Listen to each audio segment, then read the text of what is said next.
राम के भाई भरत, जिन पर सबसे कम चर्चा होती है, सबसे कम भरत पर बोला गया है। लक्ष्मण उनके साथ 24 घंटे रहते हैं। शत्रुघ्न पर तो कम ही बोला गया है, भरत पर सबसे कम बोला गया है।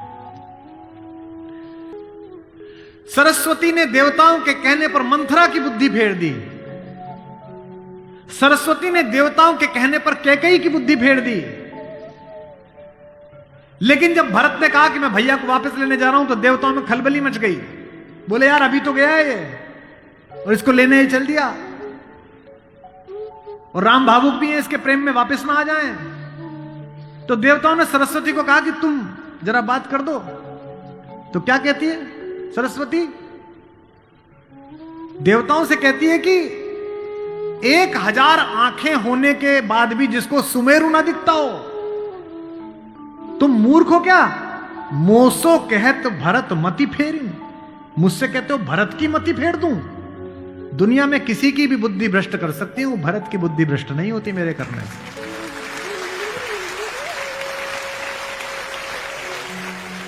भरत जब भैया को ढूंढते हुए निकले तो पूरे खानदान को लेकर निकले।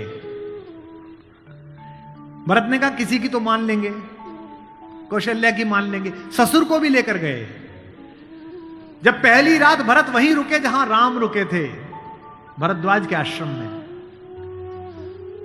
सुबह चलते समय भरत संकोच में थे, तो भरद्वाज ने कहा कि राजन, क्योंकि राजा हो चुके थे, आपके चेहरे पर संकोच है।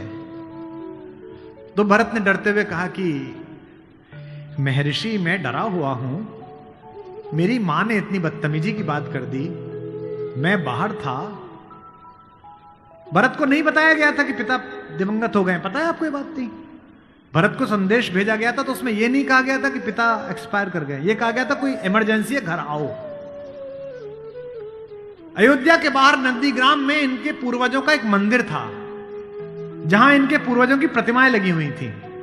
मानधाता की, दिलीप की, रघु की, अज की, नहुष की।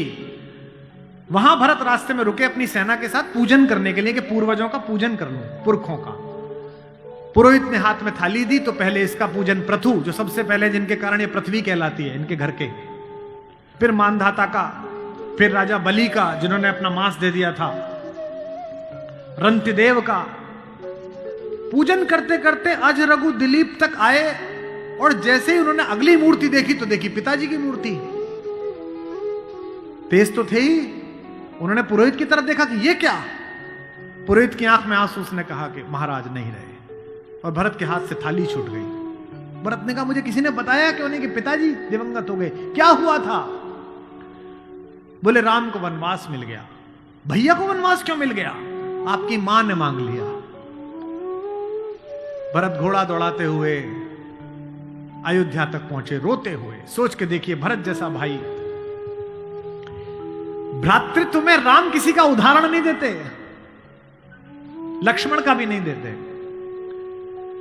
जब हनुमान को गले लगाते हैं तो ये नहीं कहते कि तुम लक्ष्मण जैसे भैया हो मेरे, तुम मोहि प्रिय ही भरत संभाई।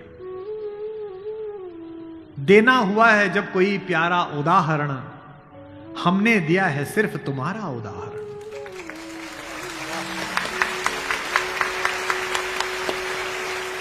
कि भरद्वाज से भरत ने पूछा कि भैया मुझे माफ तो कर देंगे ना? मैंने इतनी बड़ी गलती की, एक ऐसी गलती जो भरत ने की नहीं, उसके पश्चाताप में है भरत। मां ने इतनी गलती की, मुझे माफ तो कर देंगे? भरद्वाज ने कहा हे राजन, मुझे पता नहीं कि तुम्हारे बड़े भाई तुम्हें कितना प्रेम करते हैं या नहीं, लेकिन जब वो यहां से जा रहे थे और सुबह के समय उन्होंने गंगा पार करने के लिए पुरोहित को बुलाकर स्वस्ति वाचन का मंत्र किया, तो बड़े खुश थे, प्रसन्न थे कि मैं वनवास पे जा रहा हूं, चेहरे पे मुस्कुराहट थी। लेकिन पुरोहित ने हाथ में जल दिया, और जैसे ही पुरोहित के मंत्रों के बीच में निकला कि जम्बू द्वीपे भरत खंडे, और जैसे ही भरत सुना, राम के हाथ से जल गिर गया और वो जमीन पर गिर पड़े और हाय भरत चिल्लाने लगे। इतना प्रेम तुम्हें राम करते हैं।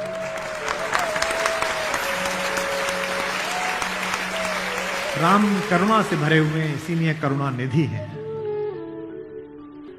इसीलिए कहता हूं कि इस कहानी से पॉलिटिक्स सीखिए, इस कहानी से स्ट्रेटेजी सीखिए, इस कहानी से ह्यूमन वैल्यूज सीखिए, फैमिली वैल्यूज सीखिए। और जो राजनीति में लोग काम करते हैं उनसे भी अनुरोध है कि सदा जनता की भावनाएं ही सत्य नहीं होती। इस देश का पहला लोकतंत्र का मानक गढ़ा राम ने, जिसने कहा कि जनता ही सदैव सत्य नहीं है, नीति सत्य है। मैं इसको सिद्ध करके बताऊंगा अब आपको। जब राम जंगल गए तो सब दुखी थे, सब परेशान थे, हर आदमी उन्हें लौटाना चाहता था। अगर राम उसी दिन लौट आते तो सब खुश हो जाते, लेकिन राम ने जनमत का सम्मान नहीं किया, नीति का सम्मान किया। जब पहली बार चित्रकूट पहुंचे तो वन देवी उनका स्वागत करने के लिए आई। वन देवी ने पूछा कि आप मेरे यहां विश्राम करने आए हैं, मैं आपके लिए क्या कर सकती हूं। तो राम ने क्या मांगा होगा सोचो।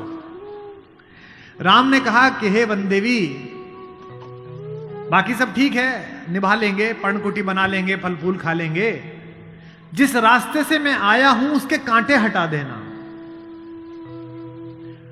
वन देवी ने कहा कि आप तो आ चुके, अब कांटे हटाऊं ना हटाऊं इससे क्या। राम ने जो उत्तर दिया वो आपकी आंख भिगोने के लिए काफी है। राम ने कहा कि मेरी तो कोई दिक्कत नहीं है, मेरे पैर में कांटे लग गए, पर मुझे ढूंढता ढूंढता मेरा भाई भरत इसी रास्ते से आएगा, उसको कांटे नहीं चुभने चाहिए, कांटे हटा दे।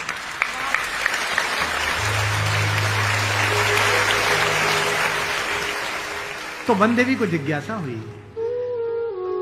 वन देवी ने कहा कि यथाज्ञा पयति महाराज, हे महाराज, आपने जो आज्ञा दी मैं कर दूंगी। एक छोटी सी मेरी जिज्ञासा है, क्या अयोध्या का राजा, अयोध्या की चतुरंगिणी सेनाओं का सेनापति, दशरथ का पुत्र, राम का छोटा भाई भरत इतना नाजुक है कि रास्ते में चलेगा तो उसके कांटे चुभ जाएंगे? राम ने कहा नहीं, वो तो वज्र के समान है, उसकी छाती से टूटकर तो इंद्र का वज्र टूट जाता है, ये कांटे उसे परेशान नहीं करेंगे। वन देवी ने कहा फिर क्यों हटा दूं? बोले परेशानी यह है कि जब उस रास्ते पर आएगा अगर एक कांटा भी चुभा तो उसका दिल यह सोचकर टूट जाएगा कि मेरे कारण मेरे भैया को इन कांटों को झेलना पड़ा है।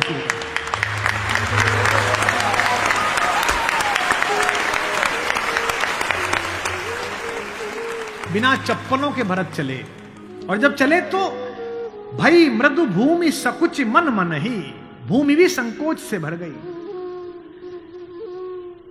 कोमल चरण चलत बिनु पनहि, कोमल चरण चलत बिनु पनहि, भई मृदु भूमि सुकुचि मन मनि। इसका मतलब यह है कि भगवान स्वयं कष्ट सह सकते हैं, पर जो उन्हें प्रेम करता है वो कष्ट सहे ये उन्हें स्वीकार नहीं।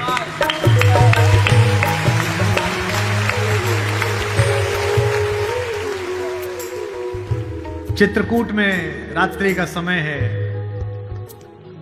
चांदनी खिली हुई है, चंद्रमा निकला हुआ है। ये वो पल था जहां से राम की कहानी पलट सकती थी। अगर दशरथ के अंधेरे कक्ष का एक निर्णय राम को इस जंगल तक लाया है मित्रों, तो आज इस पूर्णमासी के चांद के नीचे का राम का एक निर्णय राम को वापस अयोध्या ले जा सकता है या लंका ले जा सकता है। ये वो रात थी। मुझसे कोई पूछता है कि राम कथा की सबसे महत्वपूर्ण रात्रि कौन सी है, जिस दिन लक्ष्मण को मूर्छा आई वो भी महत्वपूर्ण नहीं थी, क्योंकि पता था कि बच जाएंगे। जिस दिन सीता का अपहरण हुआ वो रात्रि भी महत्वपूर्ण नहीं थी। यही रात महत्वपूर्ण थी, यही रात अंतिम, यही रात भारी, जिसमें भरत, शत्रुघ्न, तीनों माताएं, गुरु वशिष्ठ, ससुर साहब, सास, सब आए हैं कि बस राम लौट चलो। तदनंतर बैठी सभा उटज के आगे, नीले वितान के तले दीप बहु जागे। टकटकी लगाए नयन सुरों के थे वे, सब देख रहे थे। परिणाम उत्सुक उन भयातुरों के थे वे, वह चंद्रलोक था कहां चांदनी वैसी। प्रभु बोले गिरा गंभीर गूढ़ निधि जैसी। जब सबने खाना खा लिया, सबने पानी पी लिया, तब भगवान ने सबको बिठाकर पूछा। क्या सवाल पहला? भरत जैसे आदमी से, हे भरत भद्र, अब कहो अभीप्सित अपना। इतनी दूर चल के आए हो, बताओ क्या चाहिए? सब सजग हो गए, भंग हुआ जो सपना। एक बात पूछी कि बेटा बताओ क्यों आए हो? तो क्या बोले भरत? हे आर्य रहा क्या भरत अभीप्सित अब भी। आप मुझसे पूछते हो कि मुझे क्या चाहिए? मुझे तो सब मिल गया भैया। इसी दिन के लिए तो मेरा जन्म हुआ था, पिताजी मर गए मेरे कारण, आप जंगल में बैठे हो मेरे कारण, सोने के आभूषण पहनने वाली मेरी भाभी एक वलकल पहने हुए मेरे कारण, जिसके सर पर अयोध्या का राजमुकुट होना चाहिए था उसके सिर पर जटाजूट है मेरे कारण। हे आर्य रहा क्या भरत अभीप्सित अब भी। मिल गया अकंटक राज्य उसे जब तब भी। पाया तुमने तरुतले अरण्य बसेरा, रह गया अभीप्सित शेष तदपि क्या मेरा। और मैं इसलिए भरत पर फिदा हूं कि भरत इतिहास का अकेला पात्र है जिसकी गलती नहीं है फिर भी प्रायश्चित कर रहा है।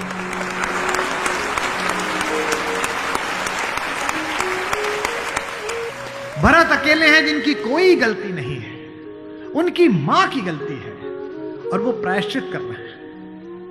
यहीं से राम का लोकतंत्र प्रारंभ होता है। कैसे? पूरी अयोध्या सोचती है कि कैकेयी अपराधीन है। राम उस रात दो काम करते हैं। भरत को लोकतंत्र का मंत्र देते हैं और कैकेयी को स्वीकार करके क्षमा का मंत्र देते हैं। उन्हें पता था कि अगर भरत लौट भी जाएगा तो जीवन भर मां से बात नहीं करेगा, पूरी अयोध्या इनके नाम पर नाराज रहेगी। इसलिए जब तीनों माएं पहुंची हैं, प्रथम राम भेंटी कैकेयी। राम ऐसे थोड़ी है कि हायरार्की नहीं जानते हो कि पहले अपनी बड़ी मां का प्रणाम करें, फिर सुमित्रा का प्रणाम करें, फिर कैकेयी का प्रणाम करें। उनको पता था कि कैकेयी के बारे में लोगों के मन में अच्छी धारणा नहीं है। अगर देश के प्रधानमंत्री, आपके प्रदेश की मुख्यमंत्री किसी ऐसे व्यक्ति को मिल लें जिसके बारे में आपकी अच्छी धारणा न बन रही हो, तो आपकी धारणा बदलती है कि प्रधानमंत्री मिले थे, मुख्यमंत्री मिली थी, इसका मतलब अच्छा है। अगर ऐसे व्यक्ति की प्रशंसा कर दें, वो तो राम है, उनको पता है कि कैकेयी की मनोदशा कैसी है। और कैकेयी खुद कहती भी है, कहती है बेटे मुझसे जो अपराध हुआ है वो किसी से नहीं हुआ है। कहते आते थे अभी सभी नरदेही, माता न कुमाता पुत्र को पुत्र भले ही। पर हाय आज यह सुने विरुद्ध विधाता, है पुत्र पुत्र ही बनी कुमाता माता। क्या कहती हैं? युग युग तक चलती रहे कठोर कहानी, थी रघुकुल में भी एक अभागिन रानी। थूके मुझ पर त्रैलोक्य भले ही थूके, जो कोई कह सके कहे क्यों चूके। लेकिन एक बात मांगती हूं राम तेरे दरबार में, छीने न भरत का किंतु मातृपद मुझसे, रे राम दुहाई करूं और क्या तुझसे।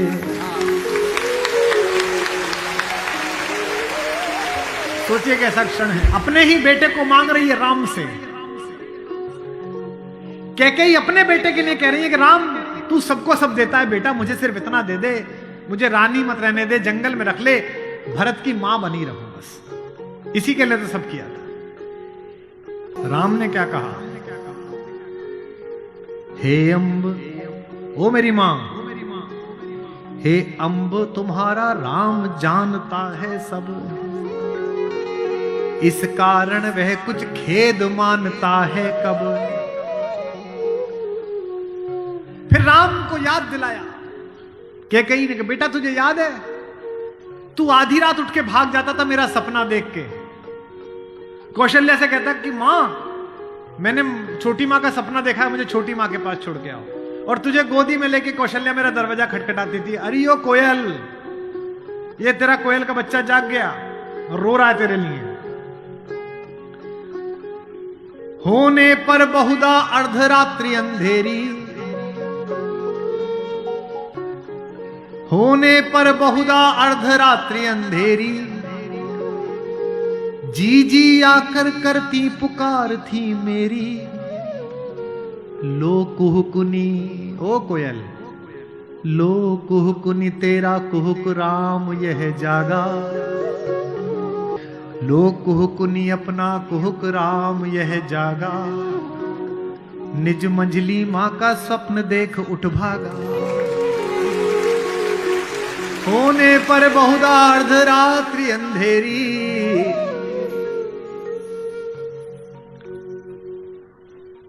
राम ने क्या कहा, मैं वही राम तू वही कैकेयी मेरी। कि 100 बार धन्य वह एक लाल की माई। कौन? 100 बार धन्य वह एक लाल की माई, जिस जननी है जना भरत सा भाई।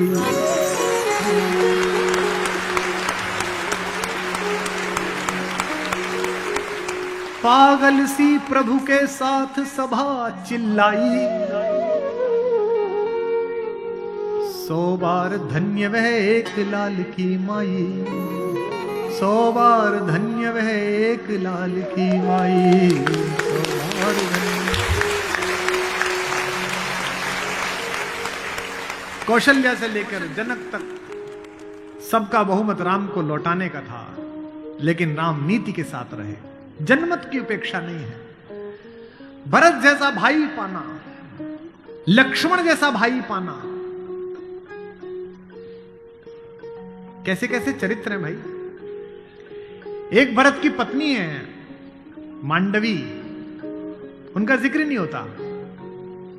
एक हमारी मां और है उर्मिला, उसका जिक्र नहीं होता। उर्मिला का कलेजा देखिए, मांडवी का कलेजा देखिए। जिस दिन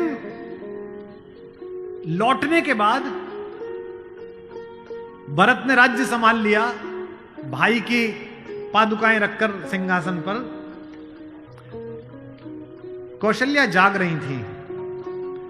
उन्होंने देखा कि ऊपर कोई घूम रहा है, कोई छाया घूम रही है महल में, अंतःपुर में।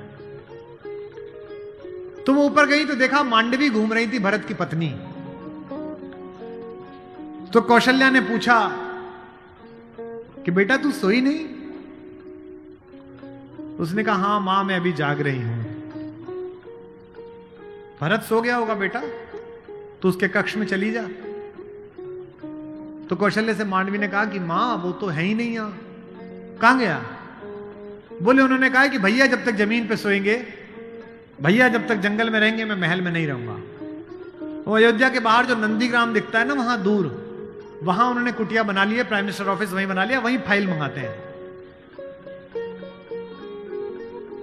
तुझे नहीं ले गया?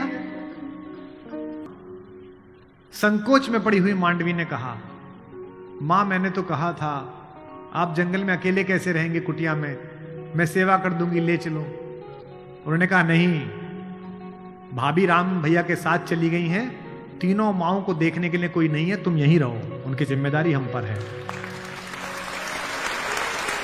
कौशल्या ने कहा कि बेटा सो जा। बोले मां वो उनकी कुटिया दिख रही है, उसमें अभी दीपक जला हुआ है, यानी कि वो अभी काम कर रहे हैं। एक बार वो दीपक मंगल हो जाए, अंधकार हो जाए तो मैं भी जाकर सो जाऊंगी, ऐसी मान।